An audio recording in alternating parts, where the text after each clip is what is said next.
ధూమపానం, మద్యపానం ఆరోగ్యానికి హానికరం.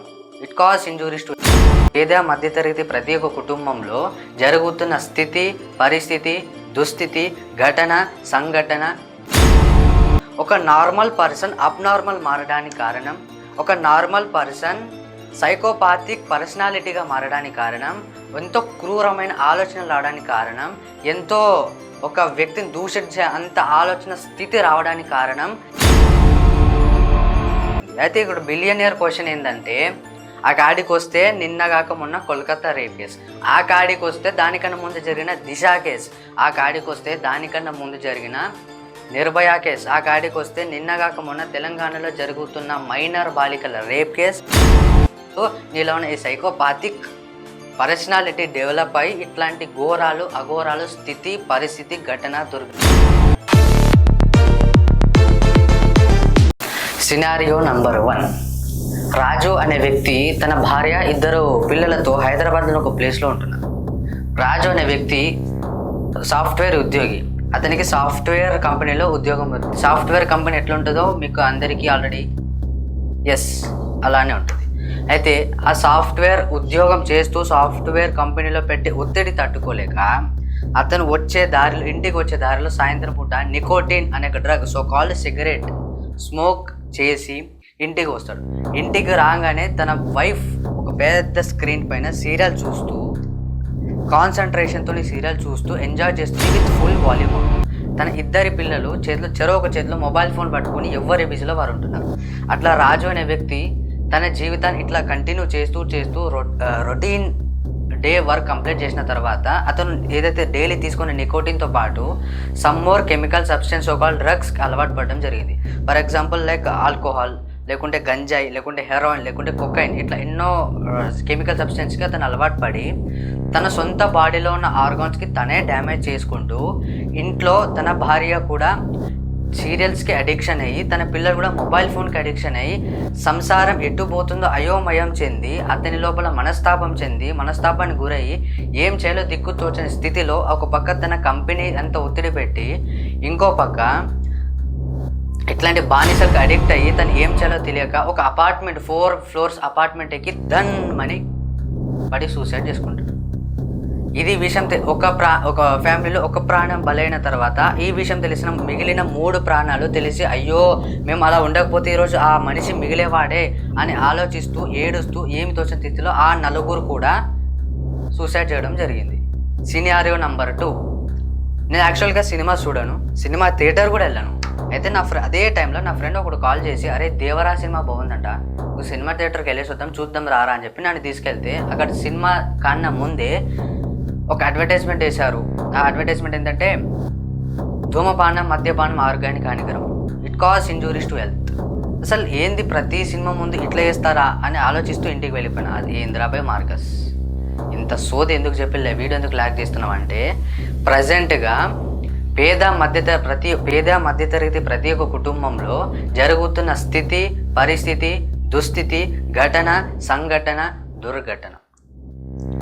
Straight into the point. Jai Shriram అందరికీ. Welcome to voice of Sena. నేను మీ Jayasimha. Straight into the point. Topic ఏంటంటే, ఆ కాడికి వస్తే నిన్న, ఆ కాడికి వస్తే మొన్న, ఆ కాడికి వస్తే అవతల మొన్న, నేడు రేపు న్యూస్ ఛానల్లో, న్యూస్ పేపర్లలో, న్యూస్ ఏజెన్సీలో ఈ ప్రతి ఒక్క న్యూస్ మారుమోగుతుందంటే అదొక్కటే ఏంటంటే డ్రగ్స్.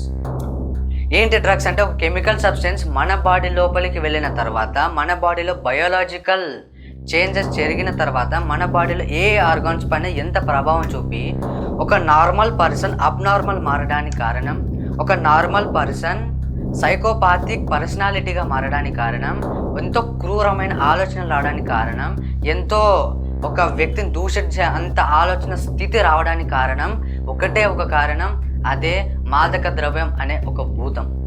ప్రతి ఒక్కరు చెప్తా ఉంటారు కదా, అరే ధూమపానం ఆరోగ్యానికి హానికరం, తాగకరా, పైకి పోతావు. ఎందుకంటారు? వాళ్ళు టైంపాస్కి అన్నారు కదా.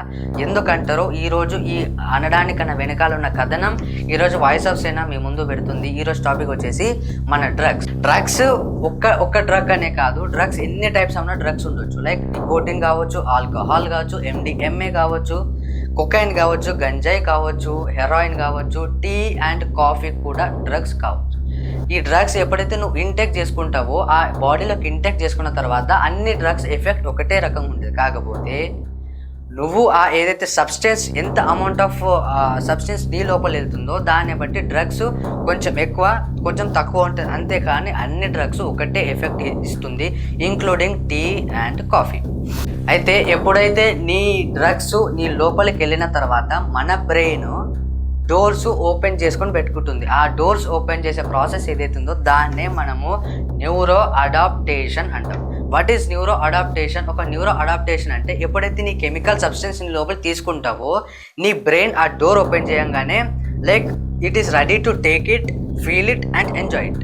అంటే దానికి తెలియదు, ఎందుకంటే ఒక కొత్త పదార్థము నీ లోపలికి వచ్చిన తర్వాత అరే ఇదేదో బాగుంది అనేసి దాని డోర్ ఓపెన్ చేసేసి it will take it and it will enjoy it. ఆ ఎంజాయ్ చేసే తరుణంలో నీ బాడీలోకి ఒక హార్మోన్ సో కాల్డ్ డొపామైన్ అన్న హార్మోన్ రిలీజ్ అవుతుంది. అసలు ఏంటి ఈ డొపామైన్ అన్న హార్మోన్ అంటే నీ బాడీ లోపల నువ్వు చేసే ఏదైతే పని ఉందో, లైక్ ఏదన్నా నీకు తృప్తి పరిచే పని ఉందో లేదంటే ఏదన్నా నీకు తృప్తి పరిచే రివార్డ్ నీకు వస్తుందో ఆ రివార్డ్ని నీ లోపల ఎంజాయ్ చేసే ఒక ఎలిమెంట్ ఉంటుంది, ఒక హార్మోన్ ఉంటుంది. ఆ హార్మోన్ పేరు డొపామైన్. నువ్వు ఏదైతే ఈ సబ్స్టెన్స్ నీ మైండ్కి ఇచ్చిన తర్వాత నీ మైండ్ డోర్ ఓపెన్ చేసిన తర్వాత నీ మైండ్ హెల్ప్ లేదా ఎంజాయ్ చేసుకున్న తర్వాత నీ లోపల ఉన్న ఒక డొపామైన్ రిలీజ్ అవుతుంది. ఆ డొపామైన్ 0 నుంచి 100%కి వెళ్ళిన తర్వాత నీకు like you feel like so relaxed. ఆ తర్వాత మళ్ళీ 100 నుంచి 0కి వచ్చిన తర్వాత నీ మైండ్ ఇట్ విల్ లైక్ 100, అరే నాకు అది కావాలి, అది నాకు కావాలి అని చెప్పి నీ మైండ్ నిన్ను క్రమ్జీ చేసేస్తుంది. ఆ క్రమ్ చేసిన తర్వాత మళ్ళీ నువ్వేం చేస్తావు, మళ్ళీ నువ్వు ఈ అడిక్షన్, మళ్ళీ నువ్వు ఇట్లాంటి డ్రగ్స్ తీసుకుంటావు. ఆ తీసుకున్న తర్వాత మళ్ళీ నీలో ఉన్న 0 ఉన్న డొపామైన్ 100%కి చేరుతుంది. ఆ 100% చేరిన తరుణంలో నువ్వు రిపీటెడ్ సైకిల్ చేసిన తర్వాత నువ్వు ఒక పదార్థానికి అడిక్షన్ అవుతావు. నువ్వు ఒక పదార్థానికి తీసుకోవడానికి అలవాటు పడేటప్పుడు జనరల్గా అరే నువ్వు బాగా అలవాటు అయిపోతున్నావు దానికంటే అసలు అలవాటు ఎందుకు అవుతుందంటే నీలో బాడీలో ఉన్న డొపామైన్, నీ బాడీలో ఉన్న నీ మైండ్లో ఉన్న ఈ డొపామైన్ అనేది దానికి అడాప్టేషన్ చేసుకొని నీ బాడీలో ఉన్న డొపామైన్ రిలీజ్ చేసిన తర్వాత అది క్రమంగా నీకు అలవాటుగా మారుతుంది. అయితే ఇక్కడ బిలియనియర్ క్వశ్చన్ ఏంటంటే ఆ కాడికి వస్తే నిన్న కాక మొన్న కోల్కతా రేప్ కేసు, ఆ కాడికి వస్తే దానికన్నా ముందు జరిగిన దిశ కేసు, ఆ కాడికి వస్తే దానికన్నా ముందు జరిగిన నిర్భయ కేసు, ఆ కాడికి వస్తే నిన్న కాక మొన్న తెలంగాణలో జరుగుతున్న మైనర్ బాలికల రేప్ కేసు, ఆ తర్వాత మర్డర్, ఆ తర్వాత కిడ్నాప్. అంటే ఒక మనిషి ఇంత క్రూరంగా ఎందుకు ఆలోచిస్తున్నాడు, అంటే ఒక మనిషి ఇంత అబ్నార్మల్ థింగ్గా ఎందుకు వెళ్తున్నాడు, అతని లోపల సైకోపాథిక్ పర్సనాలిటీ ఎందుకు డెవలప్ అవుతుంది, ఇన్ కేస్ అతని లోపల ఇట్లాంటి ఆలోచనలు వచ్చినప్పుడు అతన్ని ఆపేవారు ఎవరు లేరా అనే సందేహాన్ని వెనకాల ఉన్న అన్నిటి కారణం ఈ డ్రగ్స్. ఎలా అంటే మీరు డ్రగ్స్ తీసుకున్న తర్వాత మీ బాడీ లోపల మీ మైండ్ లోపల ఒక ఇంపార్టెంట్ ఏరియా అని ఉంటుంది. ఆ important area so called inhibitory centre. అసలు ఏంటి చేసి ఈ ఇన్హిబిటరీ సెంటర్ ఎట్లా పనిచేస్తుంది అంటే ఇన్హిబిటరీ సెంటర్ అంటే నీ మైండ్కి వచ్చి ఎన్నో ఆలోచనలకి ఇట్స్ ఏ బ్రేకర్. లైక్ ఎన్నో అన్వాంటెడ్ ఆలోచనలకి it's like a speed breaker. అంటే ఫర్ ఎగ్జాంపుల్ నువ్వు బండి నడుపుతున్నావు, రోడ్డు ఖాళీ ఉంది, ముందు ఎవరు లేరు, నువ్వు సడన్గా స్పీడ్ పెంచినావు అనుకో నీ మైండ్లో నుంచి ఒక మాట వినిపిస్తుంది, అరే వద్దు ముందు యాక్సిడెంట్ జరిగే ఛాన్సెస్ ఉన్నాయి, సో బీ స్లో అని చెప్పేసి ఒక మాట నీ మైండ్లో వినిపిస్తుంది. ఆ మాట వినిపించేదే ఈ inhibitory centre. Like it's a full stop. నువ్వు చేసే అన్వాంటెడ్ యాక్టివిటీ, అన్లాఫుల్ యాక్టివిటీకి చేసేదానికి ఈ ఇన్హిబిటరీ సెంటర్ అనేది ఫుల్ స్టాప్ లాగా పనిచేస్తుంది నీ బ్రెయిన్లో. అయితే when you take this chemical substance in your body, that inhibitory centre will completely shut down. నీ మైండ్లో ఉన్న ఇన్హిబిటరీ సెంటర్ని షట్ డౌన్ చేసేస్తుంది ఈ ఏదొక డ్రగ్. షట్ డౌన్ చేసిన తర్వాత ఇంకా నీ మైండ్కి ఏదైతే క్రిమినాలిటీ ఐడియాలజీ నీ మైండ్కి వస్తుంది చూడు, అరే ఒక అమ్మాయి చూడగానే రేప్ చేయాలి, ఒక పర్సన్ చూడగానే వాటిని మర్డర్ చేయాలనే క్రిమినల్ ఐడియా నీ థాట్ నీ మైండ్కి వస్తే దాన్ని ఆపే వాళ్ళు ఎందుకు లేరు. ఎందుకంటే ఆల్రెడీ నువ్వు డ్రగ్స్ తీసుకొని ఆపే ఒక ప్రక్రియ ఏదైతే ఇన్హిబిటరీ సెంటర్ ఉందో దాన్ని కంప్లీట్గా పడుకోబెట్టేసి నవ్వుతుంది. కాబట్టి దానికి నువ్వు ఏదైతే ఈ ఇన్హిబిటరీ సెంటర్ నీ దాంట్లో అబ్సెంట్ ఉంటుంది కాబట్టి నేను ఆపే వాళ్ళు ఎవరు లేరు. అందుకే ఇట్లాంటి క్రూరమైన రేప్స్, మర్డర్స్ ఇవన్నీ జరగడానికి కారణం కూడా ఇట్లాంటి డ్రగ్స్ అనే చెప్పేసి ఈరోజు ఇంటర్నేషనల్ రీసెర్చ్ చెప్పబడుతుంది. అయితే ఇంకోటి ఆశ్చర్యమైన కారణం ఏంటంటే నువ్వు ఒక్కసారి డ్రగ్ తీసుకుంటే నీ మైండ్లో టెంపరీగా ఇన్హిబిటరీ సెంటర్ డెడ్ అయిపోతుంది. అంతేకాకుండా నువ్వు ఏదైతే కంటిన్యూస్ అడిక్షన్ తీసుకుంటావో ఆ అడిక్షన్ తీసుకున్నప్పుడు ఇన్హిబిటరీ సెంటర్ అనేది పర్మనెంట్గా నీ మైండ్లో డెడ్ అయిపోతుంది. అసలు ఆ పార్ట్ నీ మైండ్లో ఉండదు, ఇన్హిబిటరీ సెంటర్ అనే పార్ట్. అప్పుడు లేనప్పుడు నువ్వు డ్రగ్స్ తీసుకోకపోయినా సరే నీ మైండ్లో ఇన్హాబిటరీ సెంటర్ లేనందువల్ల నువ్వు అట్లాంటి క్రూరమైన ఆలోచనలు, ఇట్లాంటి రేప్స్, ఇట్లాంటి మర్డర్ చేయడానికి ఎంతోగానో ఆలోచించవు.